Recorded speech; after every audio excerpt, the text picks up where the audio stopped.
നമസ്കാരം. നമ്മുടെ പ്രധാനമന്ത്രി നരേന്ദ്രമോദിയും ലെക്സ് ഫ്രിഡ്മാനുമായുള്ള പോഡ്കാസ്റ്റ് ആണ് ഇപ്പോൾ ചർച്ചാ വിഷയം. ഒരുപാട് കാര്യങ്ങൾ പ്രധാനമന്ത്രി നമ്മളോട് പറഞ്ഞിട്ടുണ്ട്. വായിൽ സ്വർണ്ണക്കരണ്ടിയുമായി ജനിച്ച ഒരാളായിരുന്നില്ല നരേന്ദ്രമോദി. അച്ഛൻ, അമ്മ, സഹോദരങ്ങൾ, അമ്മാവന്മാർ, അമ്മായിമാർ, മുത്തശ്ശിമാർ എന്നിവരടങ്ങുന്ന വലിയൊരു കുടുംബം ജീവിച്ചിരുന്നത് ഒരു കുഞ്ഞു വീട്ടിലാണ്.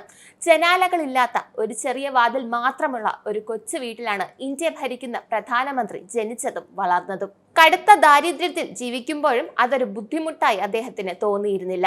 കാലിൽ ചെരുപ്പ് പോലും ഇടാതെയാണ് അദ്ദേഹം സ്കൂളിൽ പൊക്കൊണ്ടിരുന്നത്. അങ്ങനെ ഒരു ദിവസം തന്റെ അമ്മാവൻ തന്നെ വിളിച്ചിട്ട് അന്ന് 10-12 രൂപ വിലയുള്ള ക്യാൻവാസ് ഷൂസ് സമ്മാനമായി നൽകി. വെളുത്ത ക്യാൻവാസ് ഷൂസ് ആയിരുന്നു. അവ പെട്ടെന്ന് കറ പിടിക്കുമായിരുന്നു. അപ്പോൾ മോദി എന്ത് ചെയ്തു എന്നല്ലേ? വൈകുന്നേരം സ്കൂൾ കഴിഞ്ഞാൽ കുറച്ചു നേരം അവിടെ തങ്ങുമായിരുന്നു. ക്ലാസ് മുറിയിലേക്ക് പോയി അധ്യാപകർ ഉപേക്ഷിച്ച ചോക്ക് കഷ്ണങ്ങൾ ശേഖരിക്കും. ഞാൻ ചോക്ക് കഷ്ണങ്ങൾ വീട്ടിലേക്ക് കൊണ്ടുപോകും. വെള്ളത്തിൽ മുക്കി പേസ്റ്റാക്കി എൻ്റെ ക്യാൻവാസ് ഷൂസ് പോളിഷ് ചെയ്ത് വെക്കും. അവയെ വീണ്ടും തിളക്കമുള്ള വെള്ളയാക്കും. ആ ഷൂസുകൾ മോഡിക്ക് ഒരു അമൂല്യ വസ്തുവായിരുന്നു.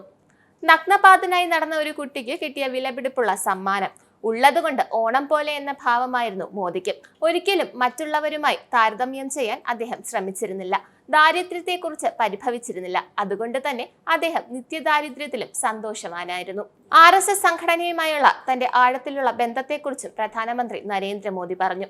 ഇന്നും നിലനിൽക്കുന്ന ആ പൈതൃകത്തിന്റെ ഭാഗമാകാൻ കഴിഞ്ഞത് തന്റെ സൗഭാഗ്യമാണെന്നും RSSൽ നിന്നാണ് തന്റെ ജീവിത ലക്ഷ്യവും നിസ്വാർത്ഥ സേവനത്തിന്റെ മൂല്യങ്ങളും ലഭിച്ചതെന്നും അദ്ദേഹം പറയുന്നു. ഞാൻ മുൻഗണന നൽകുന്നത് രാജ്യ താൽപര്യങ്ങൾക്കാണ്. ജീവിതത്തെ ക്ഷമയോടെ നേരിടണമെന്നാണ് യുവാക്കളോട് പറയാനുള്ളത്. RSSൽ നിന്നും ജീവിതത്തിന്റെ സത്തയും മൂല്യങ്ങളും പഠിച്ചു. രാജ്യമാണ് എനിക്കെല്ലാം, രാജ്യമാണ് എൻ്റെ ഹൈക്കമാൻഡ്. മോദി പറയുന്ന വാക്കുകളാണിത്. നിത്യദാരിദ്ര്യത്തിൽ ജനിച്ചു വളർന്ന ഒരാൾ ഇന്ത്യൻ പ്രധാനമന്ത്രി സ്ഥാനത്തേക്ക് എത്തണമെങ്കിൽ അദ്ദേഹം എന്തുമാത്രം പ്രശ്നങ്ങളെ അഭിമുഖീകരിച്ച് കാണും.